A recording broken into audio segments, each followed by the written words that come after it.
આજે ગુજરાત સરકારના નાણામંત્રી કનુ દેસાઈ દ્વારા ગુજરાતનું 2025-26ના વર્ષનું બજેટ રજૂ કરવામાં આવ્યું હતું। આ બજેટને લઈને સત્તા પક્ષ દ્વારા આ બજેટને આવકારવામાં આવી રહ્યું છે, ત્યારે વિરોધ પક્ષ દ્વારા મામલે વિરોધ નોંધાવવામાં આવી રહ્યો છે। કહેવાય રહ્યું છે, સત્તા પક્ષનું કહેવું છે કે આ વર્ષના બજેટમાં 8.5% વધારો કરવામાં આવ્યો છે। નવી કેટલીક યોજનાઓ છે તેનો ઉમેરો કરીને 2,51,553 કરોડ રૂપિયાનું બજેટ છે ગુજરાત સરકારનું નાણામંત્રી કનુ દેસાઈ દ્વારા મૂકવામાં આવ્યું હતું। ગત વર્ષની સરખામણીએ આ વખતે 20,000 કરોડ રૂપિયા વધારાનું બજેટ આ કહેવાય રહ્યું છે। આ મામલાના સંદર્ભમાં કોંગ્રેસના વિપક્ષ નેતા અમિત ચાવડા દ્વારા જ્યારે બજેટ રજૂ કરાઈ રહ્યું હતું તેને લઈને પોતાનો વિરોધ વ્યક્ત કર્યો હતો। તેમણે કહ્યું કે દિલ્હી, રાજસ્થાન, મહારાષ્ટ્ર તેમજ મધ્યપ્રદેશ સહિતના જે રાજ્યો આવેલા છે ત્યાંના લોકોમાં મહિલાઓને સન્માન રાશિ ત્યાંની મહિલાઓની મળી શકતી હોય તો ગુજરાતના લોકોને શું કામ મહિલા સન્માન રાશિ આપવામાં નથી આવતી? ત્યાં 500 રૂપિયામાં ગેસ સિલિન્ડર મળી શકતા હોય તો અહીંયા કેમ ગેસ સિલિન્ડર આપવામાં નથી આવતા? કોન્ટ્રાક્ટ પ્રથા નાબૂદ કરવામાં આવે, સમાન વેતન પ્રથા લાગુ કરવામાં આવે તેવી અલગ અલગ માંગની સાથે કોંગ્રેસ નેતા અમિત ચાવડાએ પોતાની માંગ મૂકી હતી ને વિરોધ નોંધાવ્યો હતો। પહેલાં તો આ મામલે શું કહી રહ્યા છે કોંગ્રેસ નેતા અમિત ચાવડા તે સાંભળી લો। જે આશા છે, અપેક્ષા છે, જે માગણીઓ છે એને રજૂ કરી રહ્યા છે। જ્યાં જ્યાં ચૂંટણીઓ હોય, એ રાજસ્થાન હોય, મધ્યપ્રદેશ હોય, મહારાષ્ટ્ર હોય, દિલ્હી હોય કે હરિયાણા હોય, ત્યાં ભારતીય જનતા પાર્ટી રાહતો માટેની, રેવડીઓ માટેની જાહેરાતો કરે ને સરકાર આવ્યા પછી એના લાભ આપવાની શરૂઆત કરે છે। પણ ગુજરાતમાં 30 વર્ષથી ભારતીય જનતા પાર્ટીનું શાસન છે। આ ગુજરાતની મહિલાઓને 500 રૂપિયામાં ગેસનો બોટલ કેમ નથી આપવામાં આવતો? મોંઘવારીનો માર સહન કરેલી મહિલાઓને 500 રૂપિયામાં ગેસનો બોટલ મળે। ગુજરાતના યુવાનો જે રોજગાર ઝંખી રહ્યા છે, કોન્ટ્રાક્ટ આઉટસોર્સિંગ પ્રથામાં શોષણ થઈ રહ્યું છે, ત્યારે કોન્ટ્રાક્ટ આઉટસોર્સિંગ પ્રથા નાબૂદ કરવામાં આવે। સમાન કામ સમાન વેતનથી કર્મચારીઓને એનું સન્માન સાથેની નોકરી આપવામાં આવે। ખાલી જગ્યાઓ પર તાત્કાલિક ભરતી કરવામાં આવે। જે કર્મચારીઓને ઓપીએસનો લાભ નથી મળ્યો એ ઓપીએસનો લાભ આપવામાં આવે। લાડલી બહેનોના નામે મધ્યપ્રદેશ, મહારાષ્ટ્રમાં ભાજપની સરકાર મહિલાઓને મદદ કરે છે, તો ગુજરાતની બહેનોને પણ માસિક 3,000 રૂપિયાની સહાય આપવામાં આવે। આર્થિક રીતે પાયમાલ ગુજરાતના ખેડૂતોના દેવા માફ કરવામાં આવે। ગુજરાતમાં જે ખેડૂતોને પાણી નથી મળતું, નર્મદાનું નેટવર્ક પૂરું કરવામાં આવે। ખાસ કરીને ગુજરાતમાં જે મોંઘવારીનો માર સહન કરી રહેલા પરિવારો છે, જે ગરીબ પરિવારો છે, એના પાકા મકાન આપવામાં આવે। વૃદ્ધ હોય, વિકલાંગ હોય કે વિધવા બેન હોય, એને માસિક 6,000નું પેન્શન આપવામાં આવે। SC, ST, OBC માઇનોરિટી સમાજને એના વસ્તીના પ્રમાણમાં બજેટ આપવામાં આવે। આ ગુજરાતના વિવિધ વર્ગ વિસ્તારના લોકોની જે માગણીઓ છે એને આજે અમે રજૂઆત કરી રહ્યા છે ને વિધાનસભામાં ગુજરાતના લોકો માટે, સામાન્ય ગરીબ મધ્યમ વર્ગના લોકો માટે બજેટ ફળવાય, નહીં કે ઉદ્યોગપતિઓ માટે, માલેતુજારો માટે એવી માગણી કરી રહ્યા છે। આપણે સાંભળ્યા હતા કોંગ્રેસના વિપક્ષ નેતા અમિત ચાવડા।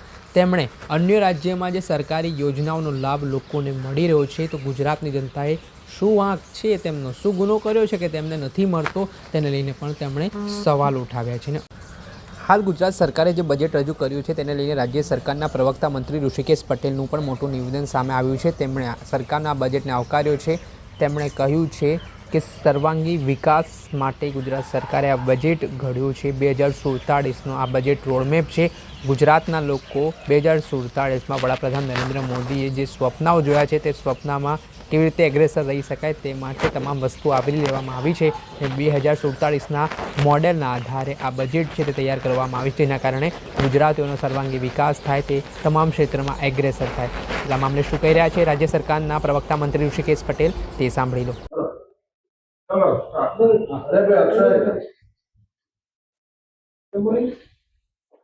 આજે 2025-26નું આદરણીય ભૂપેન્દ્રભાઈની સરકાર અને નાણામંત્રી કનુભાઈએ જે બજેટ 25-26માં આપ્યું છે, લગભગ 3,70,000 કરોડ ઉપરનું આ બજેટ એ સર્વાંગી વિકાસ અને 2047ના રોડ મેપ સમ આ બજેટ છે। આદરણીય પ્રધાનમંત્રી મોદી સાહેબે જ્યારે દેશને 2047માં વિકસિત દેશની કલ્પના કરતા હોય અને તમામ લોકોને વિકસિત દેશ માટે તૈયારી અને માનસિક રીતે જ્યારે તૈયાર કરી રહ્યા હોય ત્યારે સરકારો પણ અને મોટાભાગની સરકારો દેશની અંદર એ ભારતીય જનતા પાર્ટીની છે અને ગુજરાત તો ખાસ કરી આદરણીય પ્રધાનમંત્રી મોદી સાહેબે 14 વર્ષ સુધી મુખ્યમંત્રી તરીકે અહીંયા કામ કર્યું છે અને 21મી સદીના રોડ મેપ માટે ગુજરાતને એમને જ્યારે તૈયાર કર્યું હોય અને હવે દેશની વાત હોય 47ના વિઝન માટેના દેશની વાત હોય ત્યારે ગુજરાતે એમાં અગ્રેસર રહેવું જ પડે. દરેક ફિલ્ડની અંદર જ્ઞાન, સાહેબે જ્ઞાનનો મંત્ર આપ્યો છે. જ્ઞાન એટલે ગરીબ, યુવા, મહિલા અને અન્નદાતા એટલે કિસાનો, આ તમામે તમામ વર્ગને સાથે લઈ અને તમામ વર્ગની ઉન્નતિ થાય એ દિશામાં આગળ વધવાનો જ્યારે રોડ મેપ આપ્યો હોય ત્યારે યુવાનો માટે, મહિલાઓ માટે, ખેડૂતો માટે અને આદિવાસીઓ માટે તમામ કોઈ પણ સેક્ટર એવું નથી રહી જતું કે જેની અંદર એના વિકાસની તકો ક્યાંય જે હતી એના કરતા બળવત્તર ન થતી હોય. તમામે તમામ યોજનાઓ કે જેમાં દરેક વર્ગના લોકોને મહત્તમ બેનિફિટ થાય અને આગળ વધવાના પથ ખુલ્લા કરે એ રીતનું આ બજેટ છે. કોંગ્રેસનું તો કેવું એવું છે કે ગામડા તોડનારું આ બજેટ છે, ગુજરાતીઓની આશાને ઠગનારું આ બજેટ છે અને આ બજેટ માત્ર જાહેરાત છે. તમે જોઈ રહ્યા છો કે આદરણીય પ્રધાનમંત્રી મોદી સાહેબ જ્યારથી ગુજરાતમાં આવ્યા અને 2003માં વાઇબ્રન્ટ એટલે કે ઉદ્યોગો આવે અને ઉદ્યોગો આવે એટલે સ્વાભાવિક છે ઉત્પાદન થાય એટલે રોજગારી મળે એટલે રાજસ્વ પણ મળે, દેશને પણ ફાયદો થાય, ગુજરાતને પણ ફાયદો થાય. નરેન્દ્રભાઈ મોદી સાહેબે ક્યારેય એવું નહોતું વિચાર્યું કે અહીંયા ઉદ્યોગો આવશે અને કર મહત્તમ ઇન્કમ ટેક્સ હોય કે ઇનડાયરેક્ટ ટેક્સ હોય તો એ કેન્દ્રની તિજોરીમાં થાય, પરંતુ એ જ્યારે સમગ્ર દેશનો વિચાર કરતા હોય ત્યારે અહીંયા વધુમાં વધુ ઉદ્યોગ આવે અને અહીંના લોકોને રોજગારી મળે એટલે સ્વાભાવિક આખા દેશની અંદર શહેરીકરણ વધી રહ્યું છે એ નિશ્ચિત બાબત છે. પરંતુ ગુજરાત એ થોડુંક અલગ પડે છે. ગુજરાતની અંદર અહીંનું જે ટેલેન્ટ છે, અહીંના યુવાનો છે કે જેના હાથમાં કામ આપવાનો વિષય છે. અત્યારે પણ લગભગ 47-48% જેવી પોપ્યુલેશન અત્યારે શહેરોમાં વસી રહી છે અને જ્યારે શહેરોમાં વસતી હોય ત્યારે એનું જનજીવન, શહેરી જનજીવન પણ ખૂબ સારી રીતે પસાર કરી શકે એ માટેની વ્યવસ્થાઓ કરવી પણ એ સરકારની ફરજ છે અને સરકારની ફરજ હોય એટલે ત્યાં સારા રસ્તા મળે, ગટર મળે, રોડ મળે, લાઇટની વ્યવસ્થા હોય, સારું પર્યાવરણ પણ તેમના મળે, ત્યાં આગળ એ શહેરોની અંદર બાકીની જન સુવિધાઓ પણ ઊભી થાય એ પણ એટલું જ મહત્વ છે.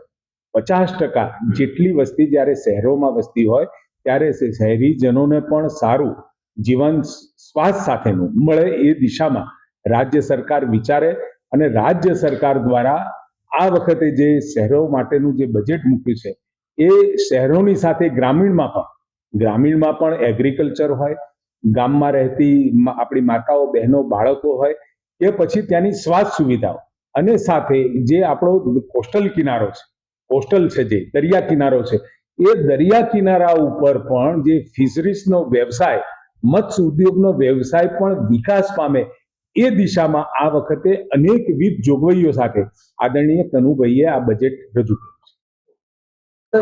આજના બજેટમાં ખાસ રાહત હતા રાજ્ય સરકારના પ્રવક્તા મંત્રી ઋષિકેશ પટેલ તેમના મામલે પોતાનું નિવેદન આપ્યું છે. આ બજેટને આવકાર્યું છે. બીજી તરફ વિપક્ષ દ્વારા પોતાનો વિરોધ નોંધાવવામાં આવી રહ્યો છે.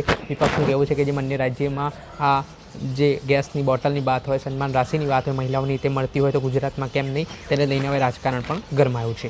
દર્શક મિત્રો, આન કવરેજ ન્યૂઝને આપ લાઈક કરી લો, સબસ્ક્રાઇબ કરી લો અને શેર કરવાનું ભૂલતા નહીં.